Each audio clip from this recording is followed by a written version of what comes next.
Welcome back to the channel, everybody. Hopefully you guys are doing well. Today I've got something new for you guys to check out. We are starting construction on another model railroad.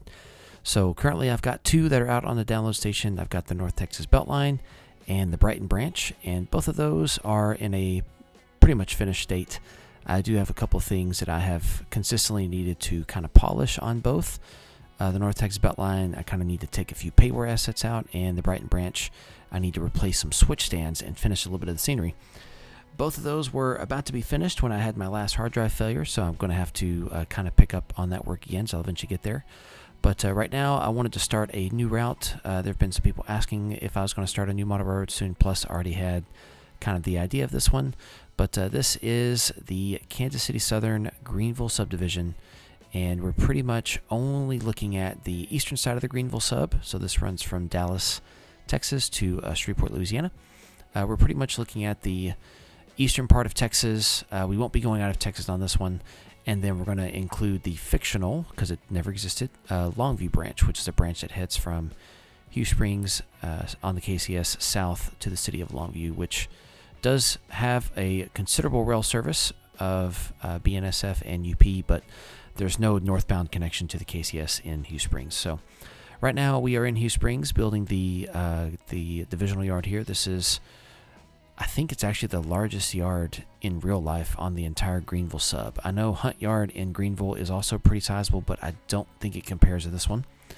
But we are going to have a couple of fictional modifications and adaptations in order to accommodate for the fact that we have a branch going here that's going south. So I pretty much added 2 extra tracks. I didn't make them as long as they would be in real life, but I did add a couple of extra tracks in order to facilitate holding cars for service on the branch line. So the yard in real life, I think, only has maybe 6 tracks. We are going to have technically 7 here. I might come in later and add an 8th. I realized after working on this build that it needed some more space. So I want to think about it and see what I want to do, but right now we're just kind of roughing it in, getting everything laid out. I'm going to add some switch stands later. But essentially we've got track 1 is just going to stay open all the time, kind of like a siding / arrival track. The main there is on the left, and then we've got track 2 is going to be for all of our cars that are going to be headed westbound, meaning it's Dallas.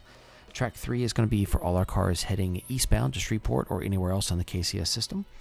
And then we've got track 4 will be for any cars going on the eastbound local. Track 5 will be for any cars going on the westbound local. And track 6 will be for the southbound local. And then track 7 will be for any cars that are going to go to the Union Pacific, which I'm going to set up an interchange operation here in Hugh Springs. So we'll talk more about that later when I actually get ready to start setting all of that part of it up.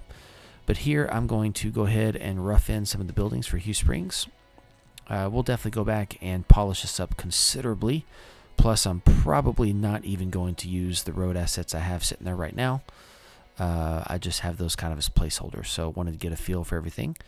But right here in Hugh Springs is where we're going to have the Longview branch break off to the south. And this actually in real life is a real location. And it is a decent sized yard that serves most of the locals on the Greenville sub.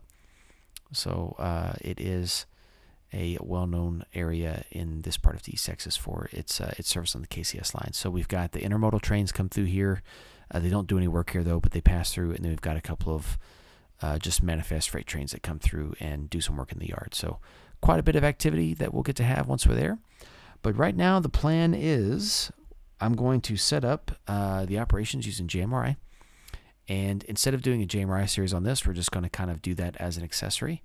But essentially right now it's looking like there are going to be 24 industries on the layout. It is simulated in HO scale.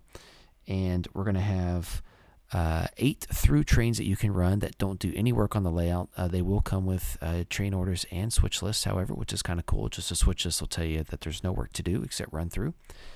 So those will be optional for you to run whenever you want to. And then I'm going to have 9 trains, 8 KCS and 1 Union Pacific, that will have to be run each operation cycle. So if you can think of it as like an operational day. So each operational day, you have to run the 9 trains to make the cars move correctly. But then you have the option of running 8 more run-through trains if you'd like. So if you want to have a busy railroad with a lot of meets, that's where your run-through trains come in. If you don't, and you really just want to focus on the necessary freight movements, or you want to just be able to do the run through trains on occasion, then in your case, you'll want to just run the 9 trains that you're required to run. So we're going to have a couple of through trains that work the yard here. We're going to have a few locals. Let's see, there's 3 locals that'll run.